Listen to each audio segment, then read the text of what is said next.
আসসালামু আলাইকুম। আজ রোজ রবিবার সকাল। পেঁয়াজের বাজার যাচ্ছে 70 টাকা কেজি। আজকে পেঁয়াজের দাম কত? পেঁয়াজের দাম অনলি 70 টাকা আপনার জন্য। 70 টাকা তো আমরা খুচরা বিক্রি করেন নাকি? 70 টাকা, আমরা তো 72 টাকা পড়তে হয়, তারপর তো 70 টাকা লাগাইছি আজকের অফারে। অন্য কম ধরুন। কম তো ধরা যায় না, আজকে আপনার জন্য 1 টাকা কম ধরা যাবে, আচ্ছা এক নিয়ে যান। টাকা দেওয়া হইতো না, আরো কম আছে ভাই। আরো কম কত টাকা? ওটা দেয় 68 চাই। 68 টাকা বেচলে তো আমার 2 টাকা লোকসান হবে। লুস্কান তো এরা কিভাবে আছে? এটা তো আর আমি বলতে পারি না দাদা।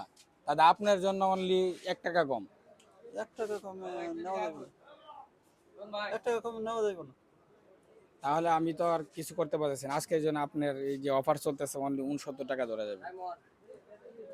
আমার 2 টাকা কম চাই।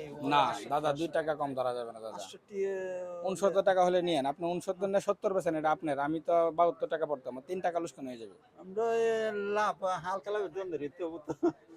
যাক, তারপরেও তো আপনারা এই পেঁয়াজ দিয়ে আলু বিক্রি করবেন, আলুর বাজার কম আছে, আলু নিয়ে যান। 10 টাকা কেজিতে আলু লাভ হবে।